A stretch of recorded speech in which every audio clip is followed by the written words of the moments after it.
Fasting is a biblical way of humility.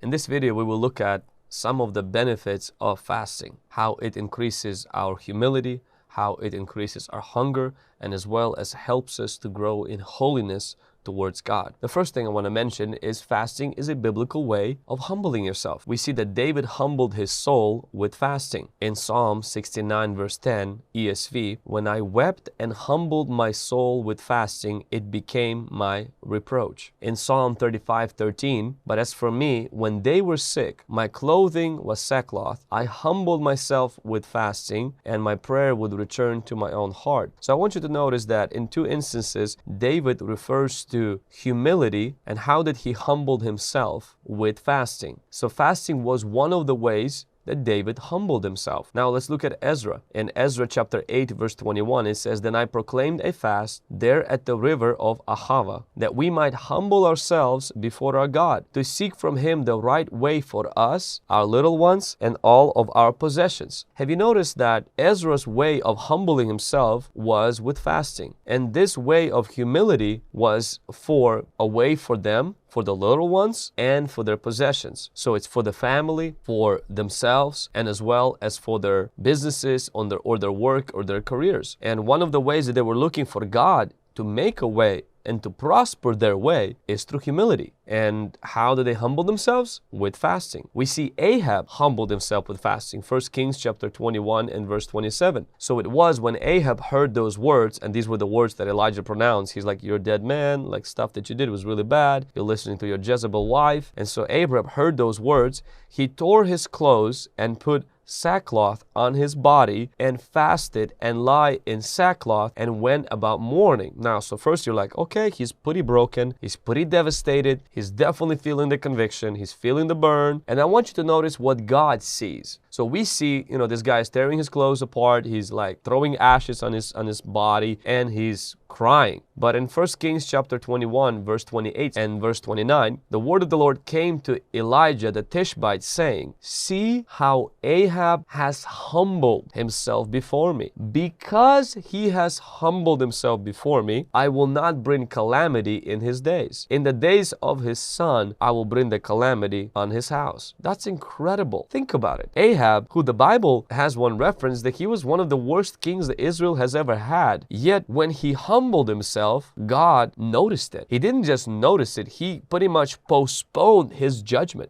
God didn't stop his judgment, he just postponed it. But he postponed it to a next generation. That's huge. Over an act of humility, an act of brokenness. What was this humility consist of? Of course, it's a heart problem. The root of humility is in the heart. It's not in your actions. It's not in pushing the plate away. Root of humility is you feel broken inside towards God. You want to get humble before God. Fasting is a biblical way to humble yourself before God. Can I encourage you? If you don't humble yourself, you will be humbled. The Bible tells us to humble ourselves. You don't need to ask God to humble you because that's going to be too late. The way God humbles us is through humiliation, and nobody likes to be humiliated. I'm going to tell you there's a better way than humiliation. It's called humility. It's when you choose to humble yourself. And you may say, Vlad, how do I do that?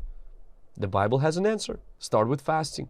Go without food for the purpose of getting closer to God. Drink water. Read the Word instead of eating. Spend time with God instead of browsing through social media. And just be with God and say, God, I need you. Break your pride. Break your heart. Break your ego. Repent of your sin. Ask God to set you apart, cleanse you and purify you. Because that is the biblical way of humility. Humility is not only not eating. Humility is repentance. Humility is humbling yourself under the mighty hand of God, acknowledging Him as your supreme Lord and sovereign King. The whole idea of fasting is not, I'm going to come, not eat, and do a hunger strike and corner God and get something out of His hand. That's not fasting, okay? That's manipulation. Fasting is, I'm going to humble myself so that God can refine my desires. I'm going to come and say, Lord, not my will, but your will be done. And I'm going to come out thinner physically, and I'm going to come out purer emotionally, spiritually, and mentally. Why? Because fasting doesn't move God, it moves me. It's kind of like if you have a faucet in your kitchen sink and you're coming, let's say, with a glass and you want to put some water from your your faucet, but you're holding your glass not right under the flow of water, the water will not get into your cup. And though the water came out of the faucet, nothing was left in your cup. Nothing is changed in your cup. And so many things happen in our spiritual life exactly the same way. We seem to miss God's blessings. We seem to miss God's divine appointments. We seem to miss God's favor. And people wonder why. It's because we're not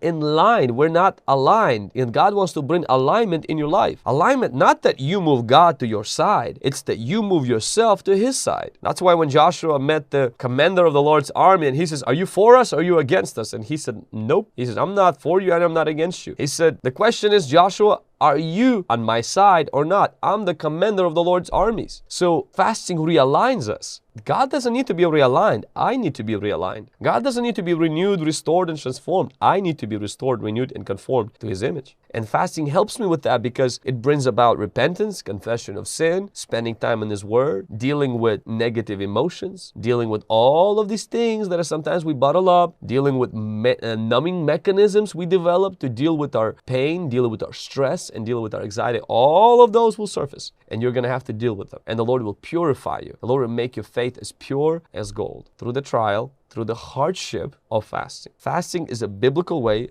of humbling yourself. The Bible says in the New Testament that God gives grace to the humble in James chapter 4 verse 6, in 1 Peter chapter 5 verse 5 and 6, and in Proverbs chapter 3 verse 34. God gives grace to the humble. Now, grace is favor, unmerited favor. And a lot of people want favor. Can I tell you something? The key to God's favor is fasting. Now, again, please don't hear what I'm not saying. I'm not saying that if you go on a hunger strike or if you don't eat, God's gonna dismiss or release or dispense His favor. No, God looks at the heart. If your heart posture, and maybe you started to fast with the wrong heart, and you see God will realign your heart to His purposes, and you will notice God's favor in your life. That doesn't mean everything will go smooth. It doesn't mean you won't have battles, trials, tribulations. That's just part of life. It doesn't mean you won't have to go through suffering, because how will God develop the fruit of long suffering if you don't go through suffering? Sometimes the suffering happens during fasting, but what will happen is that when you humble yourself, God will extend His grace to your life. God will extend His favor in your life. You will feel it, you will know it, and a lot of times people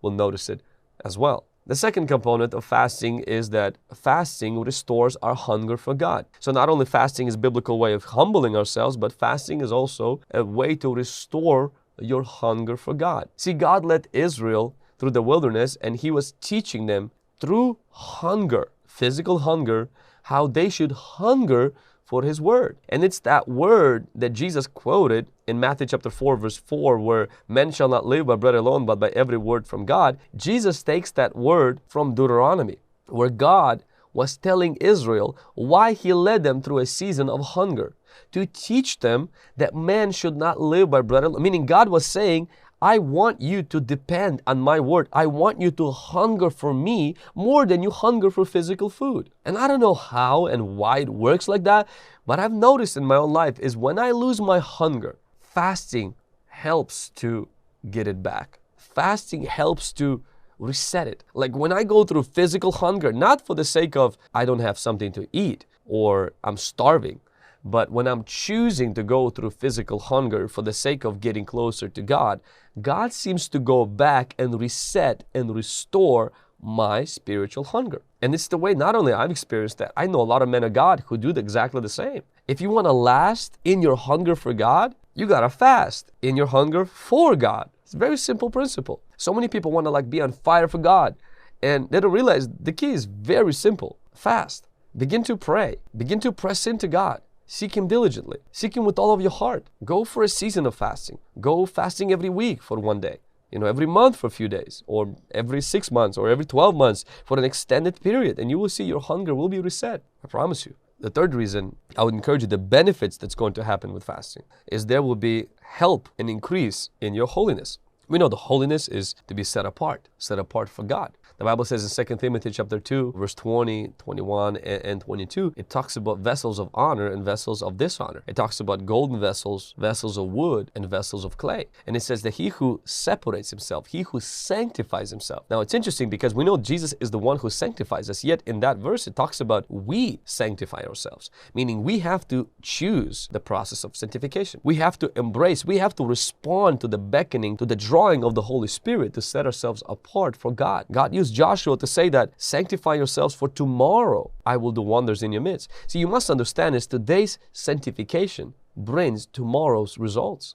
Today's separation brings tomorrow's success. Today's breaking brings tomorrow's breakthrough. Today's crushing brings tomorrow's calling, brings tomorrow's anointing. And when you begin to fast, you are aiding the Holy Spirit. He will produce within you separation. He will produce within you holiness, which will produce wholeness and happiness. See, as Christians, we don't go after happiness. We go after holiness, because the holiness, meaning being separate to God. God is the one that is my Lord, and I belong to God.